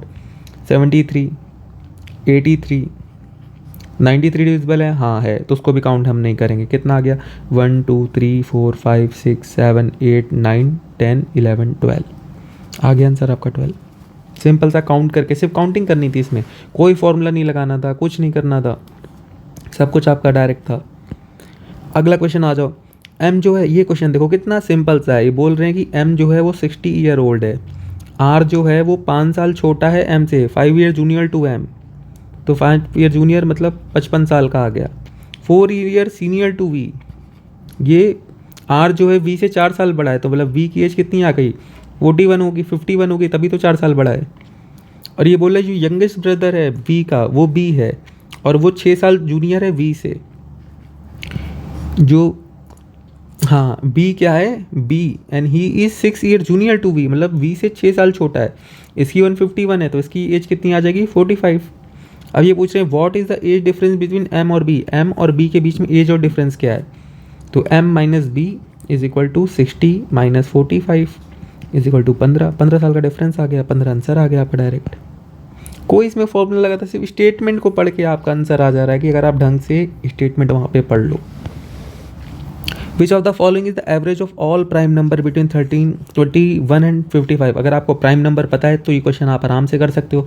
प्राइम नंबर नहीं पता है तो थोड़ी डिफिकल्टी हो सकती है। बाकी प्राइम नंबर मैं बता देता हूँ। प्राइम नंबर ऐसे होते हैं जो 2 नंबर से डिविजिबल हो जाएं, 2 नंबर से डिविजिबल हों, ठीक है, एक 1 से और एक खुद से, ठीक है। तो 2 नंबर से डिविजिबल होने चाहिए, ना कि 1 से, ना 3 से, ऐसा कुछ नहीं है, सिर्फ 2 नंबर से, ठीक है। अब देखो 21 और 55 के बीच में पूछा है इसने, तो 21 जैसे डिविजिबल होता है, हाँ 3 से होता है, 21 से होता है, 1 से तो 7 से भी होता है, तो प्राइम नंबर नहीं है।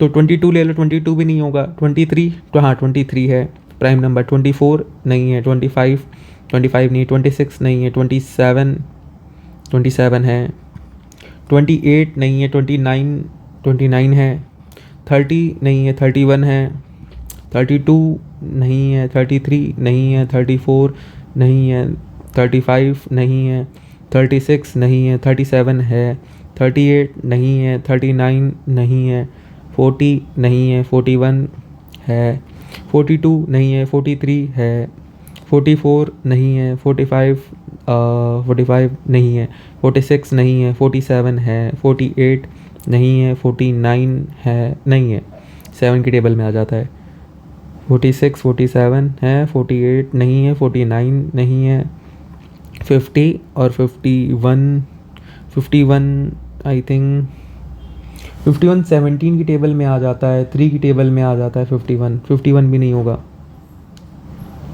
52 नहीं है, 53 है, 54 नहीं, 55 नहीं है, ठीक है। एवरेज पूछा है ना, 1 2 3 4 5 6 7 9, तो 9 नंबर हैं। आपको क्या करना है, इन सबको प्लस कर लेना है। प्लस कर लो कितना, 5 5 4 9 9 4 13 13 4 17 17 3 20 20 3 23 23 2 25 25 2 27 27 2 29, तो 290 ये आ गया। 3 7 3 10 10 3 13 13 1 14 14 और 7 21 1 22 22 और 9 31 31 7 38 38 और 3 41। कितना आ गया ये आपका, ये आ जाएगा 1 और ये आ जाएगा आपका 1 मिनट, इसमें एक नंबर मैंने कुछ गलत काउंट किया है क्या, 23, अरे 27 नहीं होगा इसमें, 9 3 27 होता है, 3 9 से 27, तभी तो मैं कहूँ गलत क्यों आ रहा है। 23 29 31 भी है, 37 भी है, 41 भी है, 43 भी है, 47 53 1 2 3 4 5 6 7 8, ठीक है। फिर से एक बार काउंटिंग कर लेते हैं, गलत हो गई थी, तो 5 4 9 9 8 8 5 13 13 और 4 13 4 17 17 3 20 20 3 23 23 और 2 25 25 2 27 270, फिर 4 3 7 3 7 10 13 13 1 14 14 और 7 21 21 1 22 22 और 9 31 31 और 3 34। कितना आ गया ये, 304। इसको आपको क्या करना है, सिंपली कितने नंबर, टोटल नंबर 8 से डिवाइड कर देना है, 304 डिवाइड बाई 8, तो 3 आ जाएगा, 8 3 24, कितना आ गया 6 और 4 8 8 64 38, तो 38 आ गया आंसर आपका एवरेज। सिंपल से क्या करना था कि बस आपको प्राइम नंबर थे ये पता हो तो सारे प्राइम नंबर को काउंट कर लो, उनका टोटल प्लस कर लो और उसको डिवाइड कर दो। तो प्लस डिवाइड करना है, 2 चीज़ें हैं इसमें, कोई फॉर्मूला नहीं है, बस प्राइम नंबर पता हो कि प्राइम नंबर क्या होता है। और प्राइम नंबर आई थिंक पढ़ा ही होगा सबने, नंबर सिस्टम अगर थोड़ा सा भी जाना है या फिर मैथ की क्लास में बचपन में अगर थोड़ा सा भी ध्यान दिया है। इसको मैं यहाँ पे रहने देता हूँ, ये लो। फिर अब एक अगले क्वेश्चन पे आ जाते हैं कि if the ratio of a speed of A and B is 5:6 and B allow A to start off a 70 meter ahead in a 1.2 kilometer race, who will win the race and by what distance। ठीक है, एक race है ये मान लेते हैं हम, 1.2 kilometre दिया है, सिंपल में लिख लेते हैं 1200 मीटर की, ठीक है, 1200 मीटर की रेस है, ठीक है। और A और B है, A की स्पीड कितनी है, इनकी स्पीड दी हुई है 5:6 में, इसको हम मान लेते हैं 5:6 में मतलब 50 मीटर, और इसको मान लेते हैं हम 60 मीटर, ठीक है। रेशियो वही आएगा 50-60 मान लिया हमने, ठीक है। थोड़ी अपने अकॉर्डिंगली बना लिया करो, जिस तरीके से तुम क्वेश्चन को सॉल्व कर सको, जितनी मैं इस तरीके से कर सकता हूँ मैं इसलिए बना लेता हूँ। तुम्हें जिस तरीके से ईजी लग सके तुम खुद से करो, क्योंकि सॉल्व तुम्हें करना है मेरी तरीके से। अगर तुम्हें लगता है ये ईजी हो रहा है तो मेरी तरीके से कर लो, ठीक है। फिर आगे क्या लिखा है, बी अलाउ करता है ए को to start 70 metre ahead in 1.2 kilometre race. मतलब ये यहाँ पे तो मतलब बी अगर यहाँ पे है तो बी कहता है ए को कि आप 70 किलोमीटर आगे से स्टार्ट करो यहाँ से। तो ए को कितना टोटल जाना है, ए को यहाँ से यहाँ तक जाना है, मतलब 1170 मीटर ही ए को तय करना है, 1130 सॉरी, ठीक है। इसको बस 1130 कवर करना है और बी को करना है, क्योंकि बी की स्पीड ज़्यादा है ना, तो इसने बोला कि भाई तुम थोड़ा सा आगे से स्टार्ट कर लो, ठीक है। अब ये पूछ रहा है who will win the race by what distance, ठीक है। तो ये देख लेते हैं कि अब जैसे 60 मीटर है तो बी की स्पीड ज़्यादा है, सबसे पहले ये देख लेते हैं। बी अगर 60 मीटर प्रति मिनट के हिसाब से दौड़ता है, ठीक है, ये मानते हैं कि 60 मीटर के हिसाब से दौड़ रहा है, तो 1200 मीटर जाने में उसको कितना टाइम लगेगा, ठीक है, तो मतलब ये लग जाएगा अप्रोक्स, अगर 1 मिनट में वो 60 मीटर जा रहा है एक, ठीक है, तो 1200 मीटर जाने में उसको कितना लगेगा, 1200 डिवाइड बाई 60, 20 मिनट लगेंगे, ठीक है, तो मतलब 20 मिनट में जो बी है वो अप्रॉक्सीमेटली अपनी जो पूरी 1200 मीटर की रेस है वो कंप्लीट कर लेगा, ठीक है। और ए को देख लेते हैं कि ए 20 मिनट में कहाँ तक पहुँचेगा। ए की स्पीड है 50 मीटर के हिसाब से, तो 50 मीटर के हिसाब से ये 20 मिनट में कितना ट्रैवल कर लेगा, 20 × 50, तो मतलब 1000 मीटर आ जाएगा, ठीक है। और ए को मतलब ये 70 मीटर की छूट भी मिली हुई थी, तो मतलब ये मान लेते हैं टोटल इसने डिस्टेंस कवर की होगी 1070 किलोमीटर। बी ने 20 मिनट में कितना कर लिया, 1200 मीटर कर लिया है, तो दोनों के बीच में डिफरेंस कितना आ रहा है 130 मीटर का। यही हो जाएगा, बी की तो रेस हो गई, जीत गया था, लेकिन फिर भी ए 130 किलोमीटर अभी भी पीछे था। B win by 130 metre race. समझ रहे हो? तो क्वेश्चन देखो ऐसे बहुत इजी होते हैं, बस आपको थोड़ा ये फिगर बनानी पड़ेगी। ये फिगर सबसे पहले बनाया करो, थोड़ा आपको समझ में आएगा कि 70 मीटर यहाँ पे है, आगे निकल रहा है 1200 मीटर है, 50 का है। अब जैसे रेशियो में दिया हुआ है, रेशियो लोगों को समझ नहीं आता, रेशियो को तुरंत आप अपनी अकॉर्डिंगली चेंज कर लो ना, 5:6 तो 50 × 60 मान लो। आप इसको 500 और 600 भी मान सकते हो अपने अकॉर्डिंगली, जितना कन्वीनियंट हो सकता है। आप इसको 5, 6 ही मान लो तो भी आप कर सकते हो, आपके अकॉर्डिंगली जो आपको लगे कि आपके लिए सबसे ज़्यादा कन्वीनियंट नंबर होगा। बस रेशियो सेम होना चाहिए उन दोनों नंबर का। 50, 60 है तो रेशियो इसका निकालो 5 और 6 ही आएगा। 500, 600 ले लो तो भी वही आएगा, तो रेशियो सेम होना चाहिए, ठीक है। मैं तो ज़्यादा से ज़्यादा ये कोशिश करता हूँ कि 0 लगा दो, कि मतलब वो एक 0 में हो, कि 100 ले लो या फिर 50, 60, ताकि कैलकुलेशन में ईजी होता है फिर, ठीक है। अब अगले में आ जाते हैं, ये क्वेश्चन पढ़ो, ये भी क्वेश्चन बहुत ठीक है। क्या लिखा है क्वेश्चन में कि इंग्लिश अल्फ़ाबेट हैं जो लिखे गए हैं, बोला जा रहा है कि the first 6 letter are written in opposite order. मतलब पहले जो 6 लेटर हैं उनको अपोजिट ऑर्डर में लिखा गया है। मतलब कैसे, ABCDEF, मैंने ऐसे लिखा है, बाकी वो ऐसे स्टार्ट किया होगा उसने, FEDCBK ऐसे करके, ठीक है। मैंने अपनी अकॉर्डिंगली ऐसे लिख दिया। द फर्स्ट लेटर अपोजिट और the next 6 letter are written in the opposite order and so on. मतलब सारे ऐसे ही लिखे गए, ABCDEF GHIJKL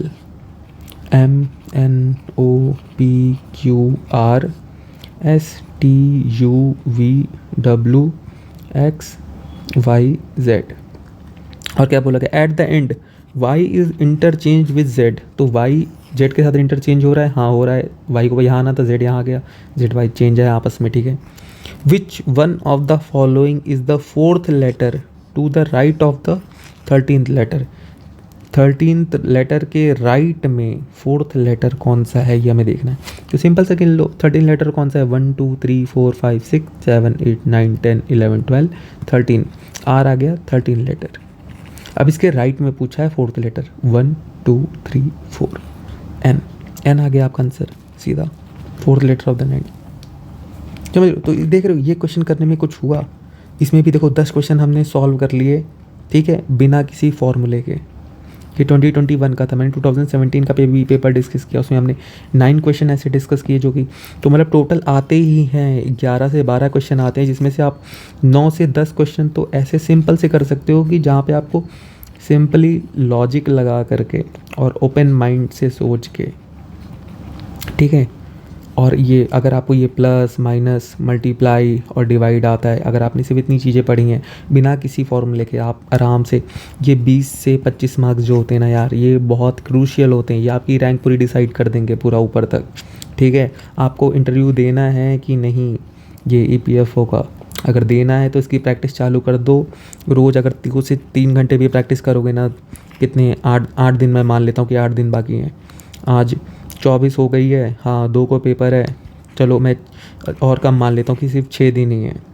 6 दिन में हर दिन 2-2 घंटे भी निकालोगे ना, 12 घंटे निकालो। बस इन क्वेश्चन को ऐसे बिना फॉर्मूले के सोच के करो कि कैसे करने हैं, धीरे धीरे करोगे ना, अपने आप चीज़ें डेवलप हो जाएंगी। और मैथमेटिक्स ऐसी है, 10वीं तक की लेवल की मैथमेटिक्स के लिए कौन सा फॉर्मूला तुम लगाओगे यार, प्लस माइनस ही होता है इन सब में। प्लस माइनस करो आराम से, 20 से 25 नंबर तुम्हारे बढ़ जाएंगे, तुम्हारी कट ऑफ क्लियर हो जाएगी, कोई इशू नहीं होगा। और बाकी इतना ये सोचो कि फॉर्मूला रटूंगा ये करोगे, तो वहाँ पे जब क्वेश्चन आएगा ना, क्वेश्चन ऐसे अगर थोड़ा सा भी घूम गया ना, तो तुम्हारा फॉर्मूला वहीं पे रह जाएगा, लगा चुके तुम फॉर्मूला, फिर लगाते रहना है, ठीक है। तो वो सारी चीज़ें काम देंगे। ऐसी चीज़ करो जो तुम वहाँ पे जाके प्रोड्यूस कर सको। अब तुमने 10 दिन पहले से फॉर्मूला रटना चालू किया, वहाँ जाके तुम्हें फॉर्मूला अगर याद ही नहीं आया, फॉर्मूले में प्लस माइनस का गड़बड़ कर दिया तुमने, हो गया तुम्हारा काम, रह गया आंसर, ठीक है। लेकिन अगर ऐसे करोगे, थोड़ा लॉजिकली सोच के उसको, और बस प्लस माइनस से ही करते रहना ऐसे, ठीक है। फॉर्मूले में क्या दिक्कत होती है कि फॉर्मूले में अगर कोई फॉर्मूला है प्लस माइनस वाला, अगर उसको अगर तुमने प्लस माइनस फॉर्मूले में कुछ ऊपर नीचे हो गया, अब ऐसे क्या है, इसमें फॉर्मूला तो ना, आप यहाँ तो आप खुद फॉर्मूला बना रहे हो अकॉर्डिंगली टू द क्वेश्चन।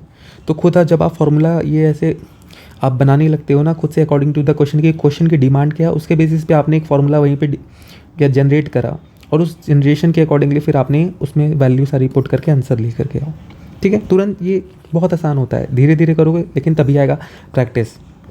मैंने बता दिया है, PYQ लगा लो। बाकी जो टॉपिक्स हैं, ये सारे क्वेश्चन जितने भी हैं प्रॉफिट एंड लॉस के, देखो 2 में मैं मान सकता हूँ, जैसे परमुटेशन कॉम्बिनेशन हो गया, आपका नंबर सिस्टम हो गया, ठीक है।